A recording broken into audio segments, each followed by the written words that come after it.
"So what's your story, Morning Glory?"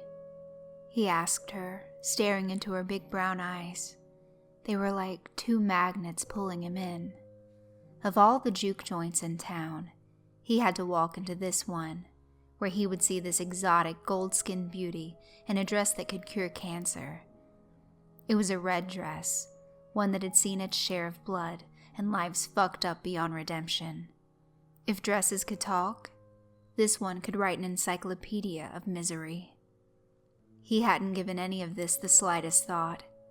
He just wanted to wet his whistle and something else that night. Finding beauty of this sort in a place like this had to be a fluke or dumb luck. Maybe she's married or just feeling lonely tonight and just needs to get laid, he thought. Why else would she be here? This is one classy woman. Joseph couldn't break eye contact with the woman. She had him under her spell, whatever sort of voodoo it was. She never uttered a word, just looked into his eyes, and then down and away, occasionally with a hint of sorrow for decoration. This only added to her mystique and beauty. Joseph wanted her more each time her gaze shifted away, and what will a wolf always do with an injured deer? "Hey, it's all right. I don't bite, dear," he claimed, taking her hand. With a disturbed expression, the scarlet-covered beauty pulled away, clanked her high heels on the dark wooden floor, and bolted towards the door of the sleazy bar. It would seem bars, sin, questionable men, and the nightlife in general were all bottom-spanking new to her. Do you think this deterred our dashing hero with the impressive stubble? Yes, it did. However, the gods of love would smile down on him in that moment as she forgot her black handbag in front of Joseph. The former Boy Scout in him was all about helping damsels in distress, especially if they needed help crossing the street or had forgotten their purse in some shady back corner bar. Joseph put out a cigarette and chased after her. "Hey, sweetheart, you forgot your purse," he called out to her as the door closed behind her. Laughing echoed throughout the bar at the sight of this man with the black purse running.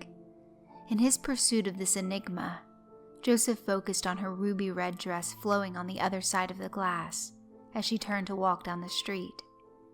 He could see her pacing ahead, trying to make her get away into the night. He thought he could catch up to her. He would tell her that he wasn't there to hurt her, just returning her purse, like a nice Boy Scout. It had all seemed so cliched to him. As he pushed open the door and hurried through, the woman in the beautiful red dress was nowhere to be found. Puzzled and maybe a little spooked, Joseph looked all around in every direction. It was as if she was never there. When he looked back at the bar, he got another shock. All the lights were off. No music blaring, and an ancient for sale sign was taped to the inside of the glass window. The Cool Arrows bar sign was no longer lit up in bright neon. There wasn't even a sign anymore. He rushed over and peered inside the darkness of an empty room.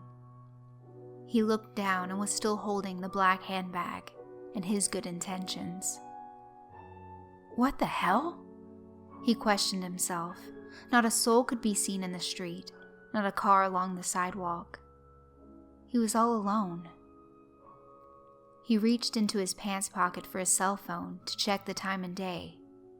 It was dead. Now he was officially scared.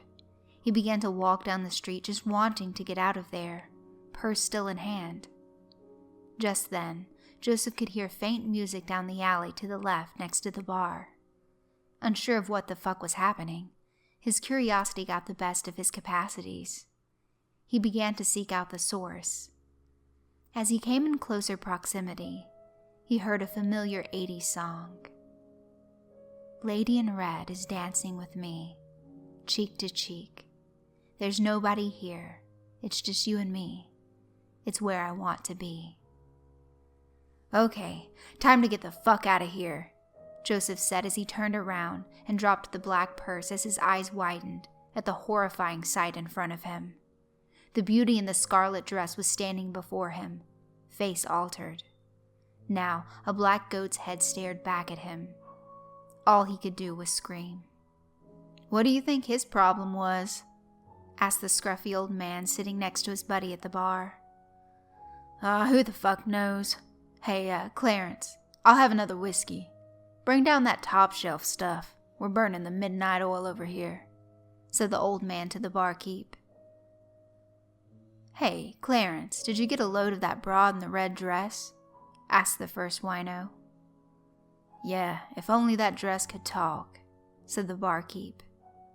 "I do believe it did." The pals burst into laughter. From outside Cool Arrows, the view was empty. No signs of life, just the lack of lighting, music, and merrymaking of any sort. The ancient for sale sign in the glass door, the dark empty room, and the reflection of the woman in the red dress walking by. If you are ever in downtown San Antonio, Texas after midnight, and you see a beautiful woman in a killer red dress, leave her alone. She appears as a goat to those who are too persistent for her attention, and she will devour you. This is a real urban legend in San Antonio. She is known as the Lady in Red.